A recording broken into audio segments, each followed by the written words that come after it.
stay stable.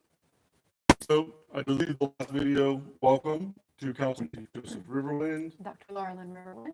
And we want to welcome you, Brika, welcome to the counting of the Omer.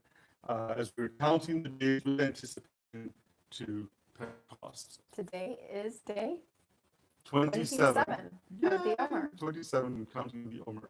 So today we're going to talk about rain. Rain is what we want to share.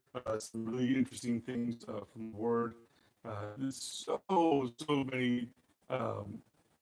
Let's just jump right into it. The very first time that rain is mentioned is in Genesis 2, verse 5. And the word there for rain is matar, not to be confused with the Spanish matar, which is to kill, but matar. So Genesis 2, verse 5, and I thought I had it up here. Do you have it, hon? When no bush of the field was yet in the land, and no small plant of the field had yet sprung up, for Yahweh God had not caused it to rain on the land, and there was no man to work the ground. And a mist was going up from the land and was watering the whole face of the ground. And actually, that word would be faces of the ground, because there is no such thing as a singular face in Hebrew.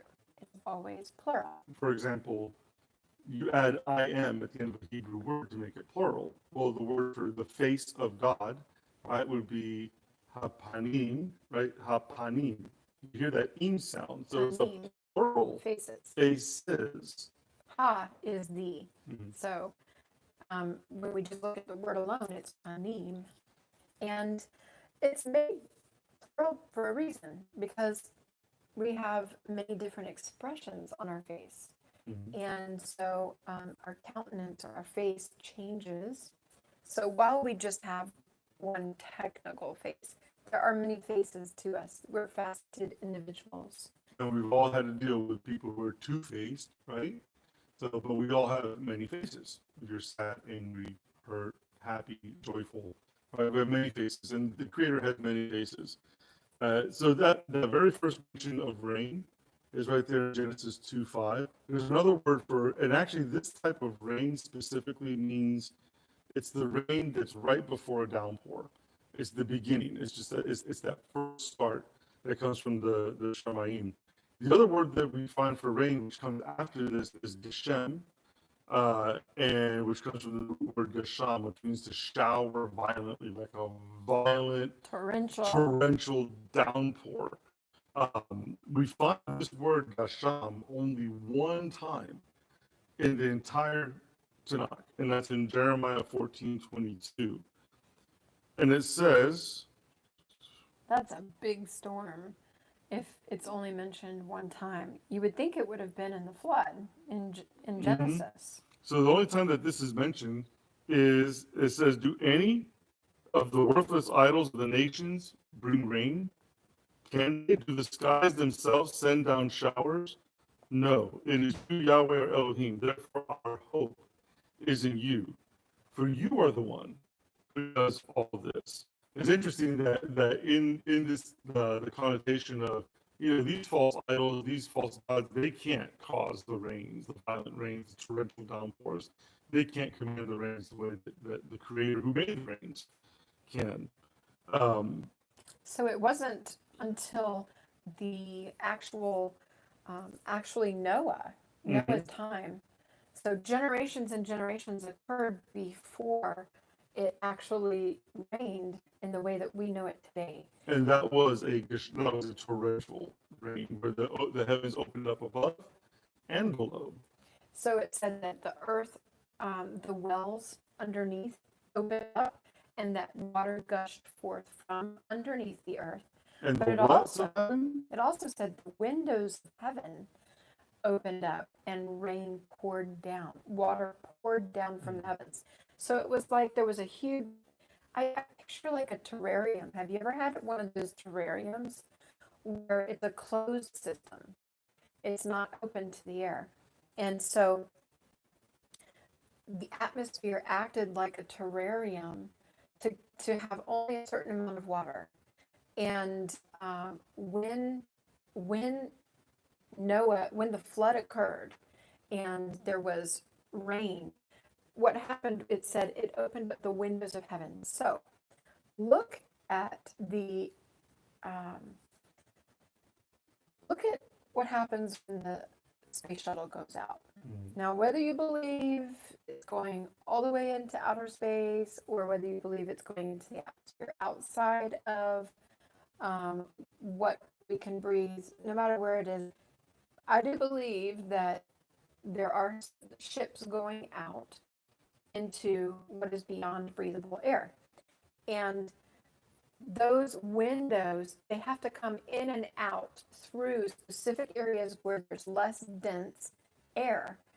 And so I believe that, it's my personal theory, that when God said he opened up windows of heaven and water poured down during the flood, it created, that water permanently displaced it created channels, maybe even portals. Well, I was going to say another word for windows: portals, gates, doorways. Call it what you will. In Scripture, they're called windows. They're these open heavens. So imagine, if you will, what happened with Jacob and the ladder that he saw, angels ascending and descending. Perhaps they use these doorways. Perhaps these are gateways between the spirit world and our physical realm. And when you look at water having entered in through there, water is an interface for life.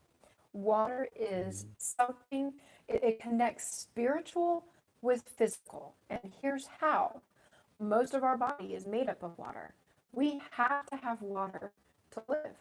We can only go a few days without having water in us somehow, whether it's an IV, drinking it.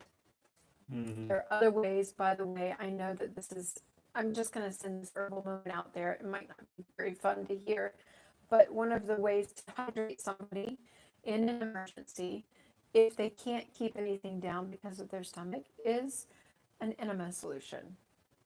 Just so if you have somebody who's pregnant and can't keep things down in an emergency Armageddon type situation, you can use waters that you can put up somebody rather than down them. Not it.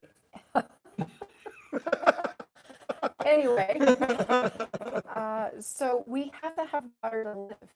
And when we look at the fact that our spirit will leave our body because we will die if we don't have water, and the fact that our soul, what scripture says, our nefesh, the life is in the blood. Most of blood is water. Water is an interface between the physical and the spiritual, and we see the importance of it in the spirit world when scripture tells us to do what it calls a mikveh. A mikveh is what we have been known, as modern day church is a baptism. And it's symbolic of us dying to who we used to be, dying to ourselves, and being resurrected like the Messiah was in new life. Now, there's a difference between a biblical baptism is Christianity. And we're not here saying, this way is wrong or whatever, but we just want to share with you the biblical, historical way that baptisms are done. And that was that you would go to there were ritual baths. Archaeologists call it a ritual bath, a mikveh. Ceremonial bath. Is a baptism. It's a spiritual bath. And there were these small pools that were created that would hold the water. But what was important was that the water had to be living waters. They had to be flowing Bacteria waters. Living in them? No. They had to be living water. So something is living, it's moving. It's moving, it's flowing. It's not stagnant. It's in other words, if you, for example, rather than baptizing in the Dead Sea, which has no outlet to it, okay, it's stagnant water like a pond would be. Even that's not a good comparison because sometimes ponds have springs inside of them. But a river is like the Jordan River has an inlet and an outlet. So it's constantly flowing. It's going to be a cleaner thing than something that's stagnant. And it's representative of life. That's why when you do an immersion, it's very important if you've never been baptized, as they would say, that you do one of these ritual immersions because the Messiah said you need to do it.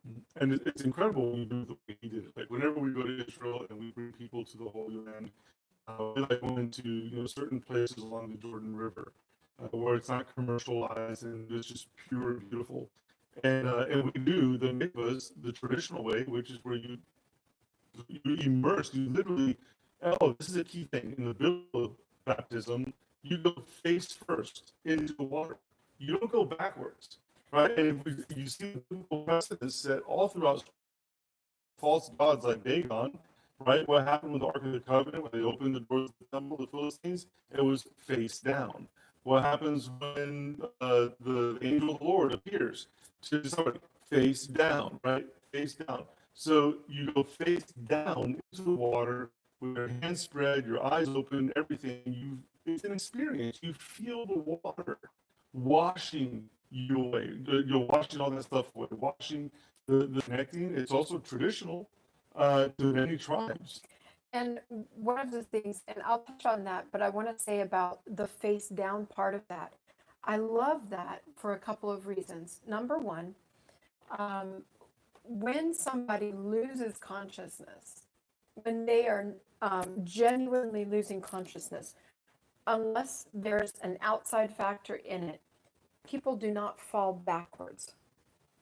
It's just something about the way the Creator made us.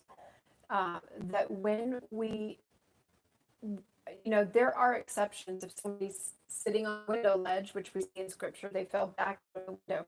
But I'm talking about when somebody is standing upright, they crumple of our death. If somebody were standing upright and they were, God forbid, to die, they would fall and crumple forward rather than backward.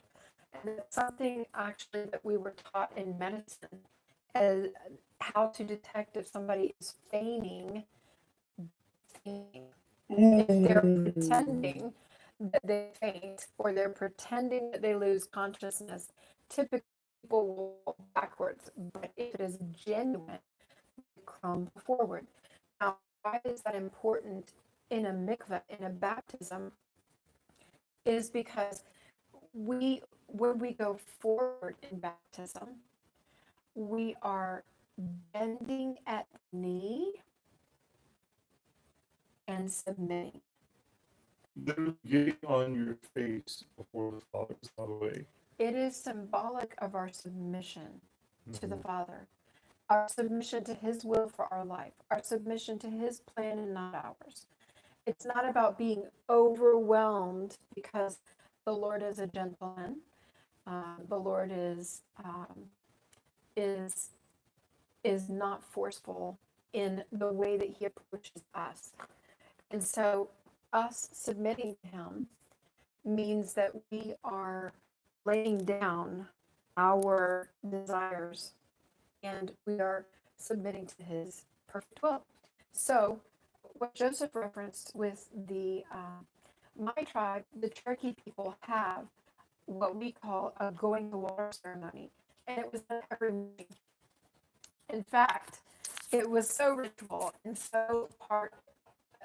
an integral part of our society and our culture that it was believed that if you didn't go to water each morning, that you would get sick. Imagine that. And it was both a way of being clean. That completely destroys our dirty My Indian goodness. concept, buddy. I get it. You're wrecking stereotypes here. Listen, I'm just saying. Every morning, Cherokee would go to water, and there's a song about it. It was popularized by Waila, who was a trio of women, and it's Owendeaho. It's a proclamation. And the proclamation says, I belong to Yah. That is what you're singing. I belong to Yah. as you face the east and immerse 7 times. So when you see that, when you do that, you're making that proclamation each morning that you belong to Yah. Your day belongs to Yah. Your body belongs to Yah. Your spirit belongs to Yah. Your words and your praise belong to Yah. And Joseph It's not has morning, to see Knowles. it. It's morning somewhere. It's morning and it's morning and no, it's morning somewhere. Yeah. Those of you who know us for many years know this is the song that was recognized by the rabbis at the wall. And they understood this song was saying Translated and it translated it, correctly. even though it was Cherokee. We're going to do a push or two. Go ahead. When they are, When they are, when they when they oh, oh, oh, oh, hey, oh, ho, hey, oh, ho, ya, ya, ya. Oh, when they oh, when they when they oh, hey, oh, hey, oh, ya, ya, ya. We'll stop there because I started it too low for my husband. But that is also the feminine part of the song. And so, thank you for training with me. But So living waters, times of refreshing, the rains, the latter rains, the former rains. You know, these are things that are imbued and should be within what we're doing. And there are certain times of the year that you're supposed to be praying for rain, praying. and that has to do with harvest. But I want to share something with you about rain and the importance of the word in your life. So we are dirt, right? Made for the earth. And the Lord does these, he gives these images. Yeshua gave these parables and stories that were connected to agriculture and to the earth and to farms because it was a way that the people could identify with and because it's a visual representation of something that we can see that connects us and tells us a story. So we, being made of earth, farmers realize, or you can see it in your house plant. Let's take that as an example because it's a nice little microcosm of reality between dirt and water and plant, a living organism. We're supposed to be producing fruit. We can't produce fruit if we don't have good soil, good sap, good water. Okay? We have good sap when we are grafted into the what? The olive